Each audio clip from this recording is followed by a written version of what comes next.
অপহরণের অভিযোগে বারাসাত পুরসভার ২ নম্বর ওয়ার্ডের কাউন্সিলর মিলন সর্দারকে গ্রেপ্তার করেছে সিআইডি। বিষয়টি প্রকাশ্যে আসার পরই বারাসাতের অভিযুক্ত কাউন্সিলরকে বহিষ্কার করেছে তৃণমূল।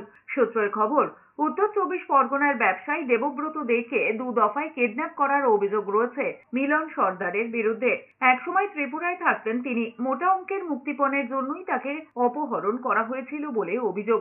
সূত্রের খবর, অপহরণকারী দলের মাথা ছিলেন মিলন সর্দার। তার প্ল্যান মতোই বারাসাতে আটকে রাখা হয়েছিল ওই ব্যবসায়ীকে।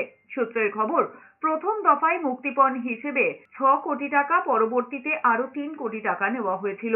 বৃহস্পতিবার বারাসাতে তার বাড়ি থেকে মিলন সর্দারকে গ্রেপ্তার করেছে সিআইডি। সূত্রের খবর, সেপ্টেম্বরের প্রথম সপ্তাহে আগ্নেয়াস্ত্র দেখিয়ে কয়েকজন ওই ব্যবসায়ীকে অপহরণ করেছিল। তদন্তে নেমে সিআইডি বারাসাতের এক আবাসনে হানা দিয়ে ত্রিপুরার ব্যবসায়ীকে উদ্ধার করেছিল। ঘটনায় গ্রেপ্তার করা হয়েছিল ৭ জনকে। তদন্ত চালিয়ে গোয়েন্দারা মিলন সর্দারের যোগ পেয়েছে। এরপরেই মিলনের খোঁজ পেয়ে তাকে গ্রেপ্তার করেছে পুলিশ।